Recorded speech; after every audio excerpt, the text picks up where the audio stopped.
Hello and welcome once again to my bathroom. Today we are going to be testing out the Alien Princess Bath Bomb. You can see it's got some really pretty hollow glitter on top and it's green and pink. I'm not sure what color it's going to make the bath water, so it's going to be an interesting test because green and pink mixed together don't normally make very pretty colors. This bath bomb is a test in 3 different ways. I'm using a different kind of colorant. I'm using a liquid colorant this time. It does have a little bit of mica in it, but it's mainly liquid colorant. I'm using a different glitter, so we're gonna see if maybe it disperses better in the bath water than the other glitter I was using. And you can see it's layered. It's lots of handfuls of the 2 different colors on top of each other. So we're gonna see how that reacts. All right, here we go. All right, got a nice float on. I did add, one more thing I forgot is I added about 10% more, or actually about 30% more, excuse me, it was 10 grams, which was 30% more, of the ingredient that makes the bath bomb float and fizz, because I wanted to see if I could get a little bit better float or fizz on, and it does look like that's working. It looks like we're floating on top of the water really nicely. You can see we're leaching some colors. You can see them in the white foam. Not getting a lot of color in the bath water.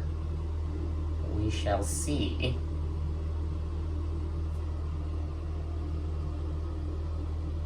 I do like that it's floating though. That's, as I said in my first video, that's my favorite thing about bath bombs is when they float around on the surface of the bath.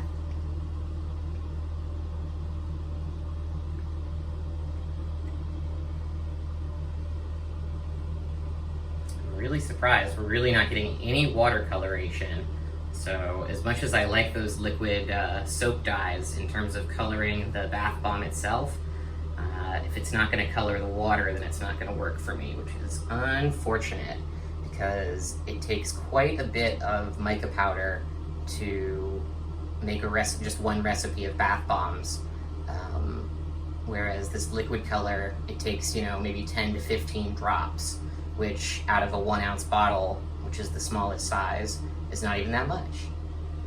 And we are still getting colors in the foam. I'm really not seeing any color in the water. I'll fool around with it in a minute. We're almost at 2 minutes of fizz time. I'll lift it out here when we hit, there we go, 2 minutes. Let's see. There we go. Still pretty good size. And check the watercolor. It has changed a little bit. It's not a perfectly clear color. I don't know if it doesn't really show up on camera. On camera, it looks pretty normal. Maybe just a little bit cloudy. In person, it looks a little bit green. Just a little bit green. We're still foaming.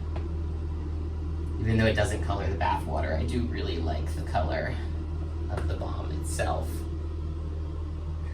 There we go. Trying to film it so I'm not casting a shadow.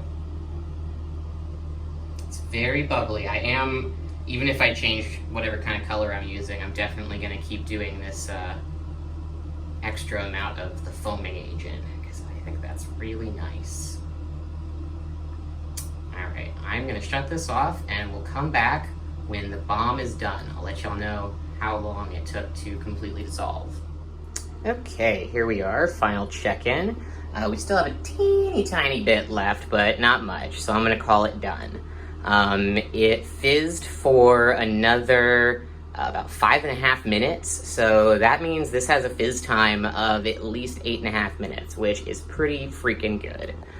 The watercolor is not great. I'm definitely going to keep having to use micas or a different kind of colorant, because this watercolor, it's not terrible, but it just looks, pretty cloudy, and it doesn't really show on video. It has a slight green tinge, so not very fun bath watercolor. However, this new glitter that I used, let me see if I can get it on camera. Just looking around, I gotta look in the light. Where is it? All right, well, I don't see any now, but when this was fizzing earlier, I saw some glitter floating on top of the water, which is what I wanted.